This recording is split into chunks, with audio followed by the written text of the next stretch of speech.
Sunday afternoon இன்றைக்கி இந்த ஜிலேபி மீன் வந்து ஃப்ரெஷ்ஷாக கிடச்சிருந்தது. இதில் இருக்க அந்த தலை பார்ட்டையும் வாழையும் எடுத்து குழம்பு வச்சுட்டு மீதி இருக்க பார்ட்டை வந்து ஃப்ரை பண்ண போகிறோம். ஃபஸ்ட்டு வந்து இந்த குழம்பு வைக்கிறதுக்காக மிளகாத்தூள், மஞ்சத்தூள், உப்பு போட்டு இந்த மீனை ஒரு டைம் மேரினேட் பண்ணி வச்சிடலாம். இப்போ இதுக்கு ஒரு பேஸ்ட் ரெடி பண்ண போகிறோம். அதுக்கு கடாயில் 10-15 சின்ன வெங்காயம், 10 பல் பூண்டு, அதுக்கப்புறமா 2 கொத்து கருவேப்பிலை, 2 வரமிளகாய், கொஞ்சமாக சீரகம், மிளகு இதை சேர்த்து நல்லா ஃப்ரை பண்ணிவிட்டு குழம்போட திக்னஸ்க்காக நான் கொஞ்சமாக தேங்காய் சேர்த்துக்கிறேன். இது ஆப்ஷனல் தான்.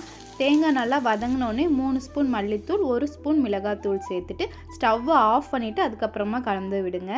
அப்புறமா இப்போ ஒரு பேனில் நல்லெண்ணெய் சேர்த்துக்கலாம். தாளிப்புக்கு கடுகு சேர்க்க வேணாம், வெந்தயம் மட்டும் சேர்த்துட்டு 5-6 பல் பூண்டு, சின்ன வெங்காயம் முழுசாகவும் சேர்த்துக்கலாம், கட் பண்ணியும் சேர்த்துக்கலாம். அப்புறம் 3 பச்சை மிளகாய், 2 தக்காளியை கட் பண்ணி சேர்த்துருக்கேன். சேர்த்து நல்லா கலந்துட்டு அதை அப்படியே விட்டுருங்க. அது குக் ஆகட்டும். இந்த பக்கம் நம்ம வறுத்து வச்சுருந்தோம் இல்லையா, அதோடு நான் ஒரு 3 தக்காளி சேர்த்துட்டு நல்லா அரைச்சிட்டு இதில் சேர்த்துக்கிட்டேன். அப்புறம் ஒரு பெரிய நெல்லிக்காய் சைஸ் புளியவும் சேர்த்து தேவையான அளவுக்கு தண்ணி ஊற்றி ஒரு 10 நிமிஷம் கொதிக்க விட்டுருங்க. குழம்பு நல்லா கொதித்து திக்கானதுக்கப்புறமா நாம் இதில் மீனை சேர்த்துக்கலாம். நான் லைட்டாக இது மேலே கருவேப்பிலையை சேர்த்துட்டு லைட்டாக ஒரு டைம் இந்த பக்கமும் அந்த பக்கமும் மீனை திருப்பி போட்டு ஒரு 7 நிமிஷம் குக் பண்ணி எடுத்துகிட்டேன். மீன் குழம்பு சூப்பராக ரெடி ஆயிடுச்சு. கண்டிப்பாக ட்ரை பண்ணி பாருங்கள்.